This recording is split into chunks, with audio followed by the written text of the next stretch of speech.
Hello नमस्कार दोस्तों, success pathway study point में आपका स्वागत है। तो आज हम पढ़ेंगे संविधान की प्रस्तावना से संबंधित प्रश्न। जितने भी बहुविकल्पी प्रश्न बनेंगे इससे वो देखेंगे, जो सभी एग्जामों के लिए इम्पोर्टेंट। यूपीएससी हो गया, स्टेट लेवल के सभी एग्जाम, आरओ के लिए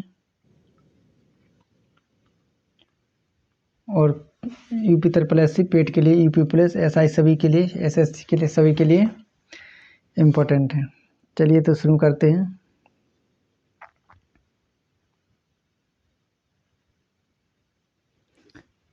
देखिए, पहला क्वेश्चन है, भारतीय संविधान की उद्देशिका के संदर्भ में निम्नलिखित कथनों पर विचार कीजिए।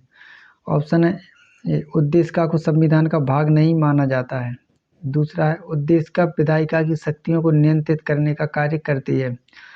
तीसरा, उद्देशिका उद्देश्य प्रस्ताव पर आधारित है जिसे पंडित नेहरू द्वारा प्रस्तुत किया गया था। उपयुक्त कथनों में से कौन सा ऐसे सही नहीं है, कौन सा सही नहीं है? तो देखिए, उद्देशिका को संविधान का भाग नहीं माना जाता है, यानी ये गलत है। उद्देशिका विधायिका की शक्तियों को नियंत्रित करने का कार्य करती है, नहीं, ये भी सही गलत है। उद्देशिका उद्देश्य प्रस्ताव पर आधारित जिसे पंडित नेहरू द्वारा प्रस्तुत किया गया था, ये सही है। यानी कौन सही नहीं बताना है, तो कौन कौन सही नहीं, एक और दो, कौन किस ऑप्शन में, एक और दो, बी में। तो इसका सही आंसर क्या होगा? Option B. देखिए, भारतीय संविधान की प्रस्तावना संकल्पित उद्देश्यों पर आधारित है। इसका प्रारूप पंडित जवाहरलाल नेहरू द्वारा तैयार किया गया था तथा संविधान सभा द्वारा अंगीकृत किया गया। 42वें संविधान संशोधन अधिनियम 1976 में 3 नए शब्द समाजवादी, पंथनिरपेक्ष तथा अखंडता जोड़े गए। एलआईसी मामले में इन शब्दों को भारत के संविधान का महत्वपूर्ण भाग माना गया है, अतः कथन 3 सही है। केशवानंद भारती बनाम केरल राज्य 1973 के मामले में उच्चतम न्यायालय की संवैधानिक पीठ ने प्रस्तावना को संविधान का भाग भी माना तथा अनुच्छेद 368 के तहत इसे संशोधनीय भी माना है, अतः कथन 1 सही नहीं है। संविधान की प्रस्तावना के संबंध में निम्न बातें। प्रस्तावना ना तो विधानमंडल की शक्ति का स्रोत है और ना ही विधायिका के अधिकारों पर प्रतिबंध है। इसके प्रावधान न्यायालय में परिवर्तनीय नहीं है। किसके? प्रस्तावना के उद्देशिका के इसके प्रावधान न्यायालय में परिवर्तनीय नहीं है। नेक्स्ट है, भारतीय संविधान की प्रस्तावना के संदर्भ में निम्नलिखित में से कौन सा क्रम सही है? ऑप्शन है ए, लोकतंत्रात्मक गणराज्य, पंथनिरपेक्ष, संपूर्ण प्रभुत्व संपन्न, समाजवादी। बी, पंथनिरपेक्ष, लोकतंत्रात्मक गणराज्य, संपूर्ण प्रभुत्व संपन्न और समाजवादी। सी है, लोकतंत्रात्मक गणराज्य, समाजवादी, संपूर्ण प्रभुत्व संपन्न और पंथनिरपेक्ष। डी है, संपूर्ण प्रभुत्व संपन्न, समाजवादी, पंथनिरपेक्ष, लोकतंत्रात्मक गणराज्य। कौन सा सही आंसर दीजिए?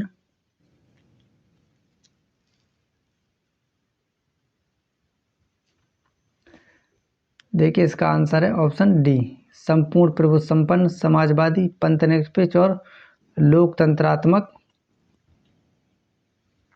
गणराज्य। संविधान की प्रस्तावना का आविर्भाव पंडित जवाहरलाल नेहरू द्वारा 13 दिसंबर 1946 का 13 दिसंबर 1946 को संविधान सभा में रखे गए उद्देश्य प्रस्ताव से हुआ है। इसके लिए इसे उद्देश्य का कहकर भी संबोधित किया जाता है। प्रस्तावना की शुरुआत संपूर्ण प्रभुत्व संपन्न, पंथनिरपेक्ष, लोकतंत्रात्मक गणराज्य जैसे क्रम में हुई है।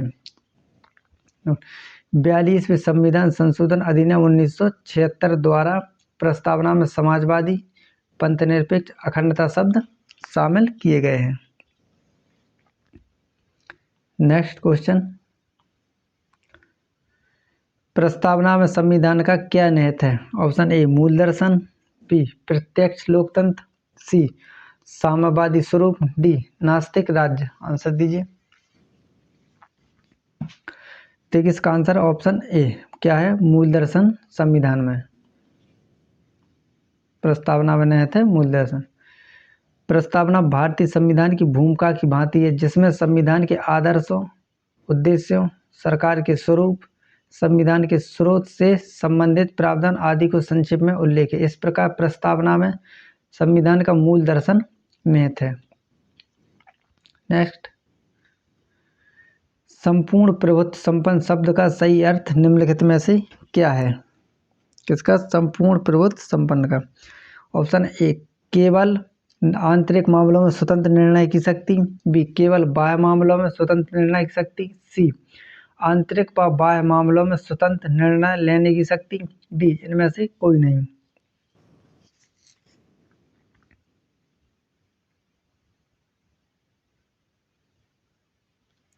देखिए इसका आंसर ऑप्शन सी क्या है, आंतरिक व बाह्य मामलों में स्वतंत्र निर्णय लेने की शक्ति। संविधान की प्रस्तावना में उल्लिखित शब्द संपूर्ण प्रभुत्व संपन्न से आशा है कि भारत ना तो किसी अन्य देश पर निर्भर है और ना ही किसी देश का डोमिनियन है, अर्थात भारत अपने आंतरिक एवं वैदेशिक मामलों में बिना किसी बाह्य दबाव एवं प्रतिबद्धता के स्वतंत्र रूप से निर्णय लेने में सक्षम होगा। नेक्स्ट, भारत में लोकतंत्र का कौन सा स्वरूप प्रचलित है? ऑप्शन ए प्रत्यक्ष लोकतंत्र, बी अप्रत्यक्ष लोकतंत्र, सी दोनों का मिश्रित स्वरूप, डी दोनों में से कोई नहीं।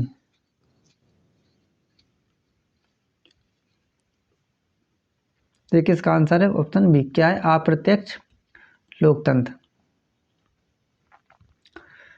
लोकतंत्र दो प्रकार का होता है, प्रत्यक्ष व अप्रत्यक्ष। प्रत्यक्ष लोकतंत्र में जनता शासन में सीधे भागीदारी निभाती है, जैसे स्विट्जरलैंड का लोकतंत्र। स्विट्जरलैंड में कैसा लोकतंत्र? प्रत्यक्ष। भारत में अप्रत्यक्ष लोकतंत्र का स्वरूप प्रचलित है, जहां लोगों द्वारा चुने गए प्रतिनिधि सर्वोच्च शक्ति का इस्तेमाल करते हैं। भारतीय संविधान में प्रतिनिधि संसदीय लोकतंत्र की व्यवस्था है, जिसमें कार्यकारिणी अपने समस्त कार्यों के लिए विधायिका के प्रति उत्तरदायी एवं जवाबदेह है। नेक्स्ट है,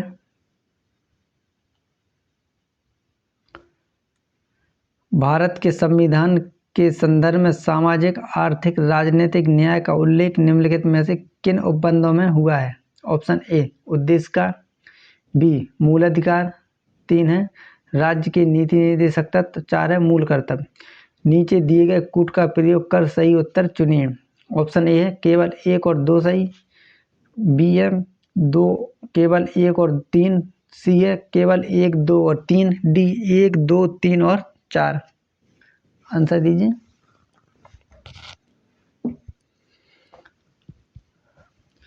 देखिए इसका आंसर सही है ऑप्शन बी क्या है, ऑप्शन बी। कौन कौन सा सही है? 1 और उद्देश्य का और राज्य के नीति निर्देशक तत्व।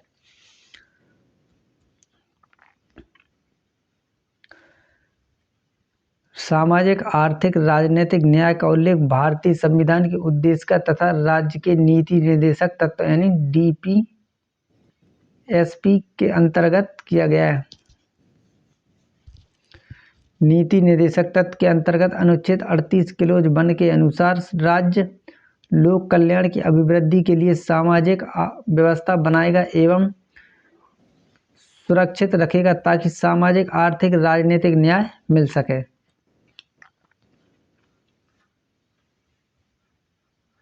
नेक्स्ट है, निम्नलिखित में से कौन से भारतीय संविधान की प्रस्तावना के तथ्य हैं? ऑप्शन 1 है संविधान के अधिकार का स्रोत, 2 है भारतीय राज्य की प्रकृति, 3 है संविधान के उद्देश्य, 4 है संविधान लागू होने की तिथि।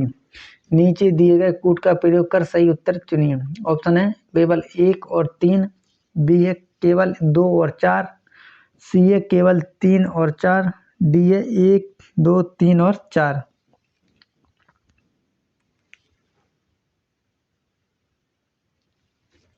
तो देखिए इसका आंसर है ऑप्शन डी क्या है, चारों सही है। 1 संविधान के अधिकार का स्रोत, भारतीय राज्य की प्रकृति, संविधान के उद्देश्य और संविधान लागू होने की तिथि। उपयुक्त सभी भारतीय संविधान की प्रस्तावना के तथ्य। संविधान के अधिकार का स्रोत। हम भारत के लोग अर्थात संविधान भारत के लोगों से शक्ति प्राप्त करता है। भारतीय राज्य की प्रकृति। भारत एक संप्रभु समाजवादी पंथनिरपेक्ष लोकतांत्रिक व गणतांत्रिक राज्य व्यवस्था वाला देश है। संविधान के उद्देश्य न्याय, स्वतंत्रता, समता व बंधुत्व संविधान के उद्देश्य हैं। संविधान लागू होने की तिथि यह 26 नवंबर 1949 की तिथि का उल्लेख करता है। नेक्स्ट है भारतीय संविधान की प्रस्तावना में निम्नलिखित में से किन स्वतंत्रताओं का उल्लेख किया गया है। ऑप्शन ए धर्म की स्वतंत्रता, 2 है आर्थिक स्वतंत्रता, 3 है अफसर की स्वतंत्रता, 4 राजनीतिक स्वतंत्रता, 5 विचार की स्वतंत्रता। नीचे दिए गए कूट का प्रयोग कर सही उत्तर चुनिए। केवल 1, 2 और 5, बी केवल 2, 4 और 5, सी केवल 1 और 5, डी 1, 2, 3, 4 और 5।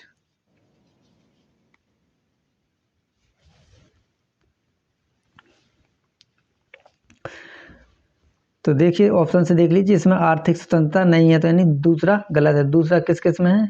1 में, बी में और डी में, यानी सही आंसर कौन सा है? सी 1 और 5। धर्म की स्वतंत्रता और विचार की स्वतंत्रता।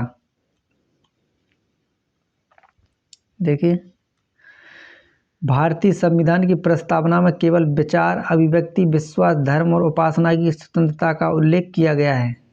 न्याय के अंतर्गत सामाजिक, आर्थिक, राजनीतिक न्याय का उल्लेख है, जबकि समता के अंतर्गत प्रतिष्ठा और अवसर की समता का उल्लेख है। इसके अलावा भारत के नागरिकों में व्यक्ति की गरिमा और राष्ट्र की एकता और अखंडता सुनिश्चित करने वाली बंधुता बढ़ाने का भी उल्लेख है। उल्लेखनीय है कि प्रस्तावना में भारत को एक संपूर्ण प्रभुत्व संपन्न समाजवादी पंथनिरपेक्ष लोकतंत्रात्मक गणराज्य बनाने की बात की गई है, यानी इसमें आर्थिक स्वतंत्रता का उल्लेख नहीं है। और कौन सी न्याय तो है, आर्थिक न्याय का उल्लेख है, लेकिन आर्थिक स्वतंत्रता का उल्लेख नहीं है। नेक्स्ट है 42वें संविधान संशोधन द्वारा निम्नलिखित में से कौन से शब्द भारतीय संविधान की प्रस्तावना में जोड़े गए। 1 है समाजवादी, 2 पंथनिरपेक्ष, 3 अखंडता, 4 बंधुत्व। नीचे दिए गए कूट का सही प्रयोग कर उत्तर चुनिए। ऑप्शन है 1 केवल 1 और 2, बी केवल 1, 2 और 3, सी केवल 1, 2 और 4, डी 1, 2, 3 और 4। आंसर दीजिए।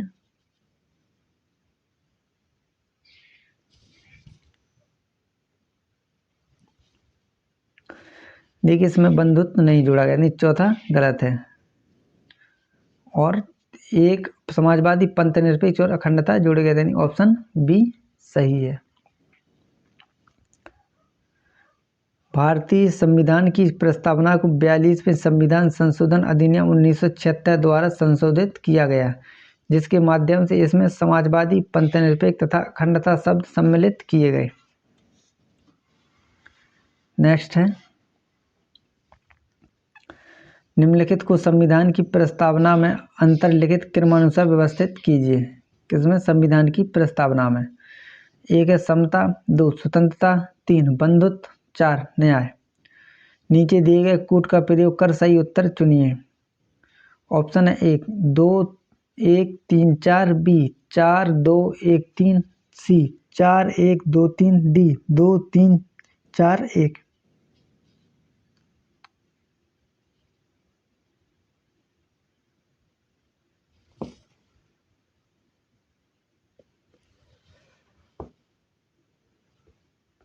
देखिए पहले न्याय है, फिर स्वतंत्रता, फिर समता, फिर बंधुत्व, यानी 4 2 1 3। किसमें आंसर? बी में सही है। प्रस्तावना में पहले सामाजिक, आर्थिक और राजनीतिक न्याय, इसके बाद विचार, अभिव्यक्ति, विश्वास, धर्म और उपासना की स्वतंत्रता, तत्पश्चात प्रतिष्ठा और अवसर की समता तथा अंत में बंधुता बढ़ाने की बात शामिल है। तो क्या हो गया? पहले न्याय, फिर स्वतंत्रता, फिर समता, फिर बंधुत्व।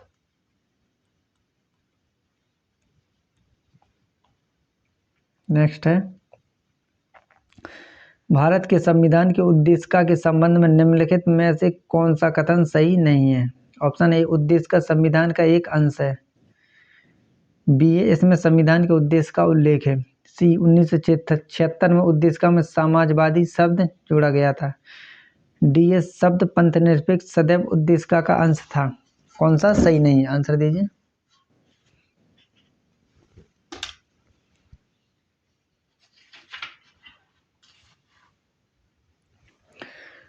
देखिए, ऑप्शन ए, उद्देश्य का संविधान का एक अंश है, ये तो सही है। बी, इसमें संविधान के उद्देश्य का उल्लेख, ये भी सही है।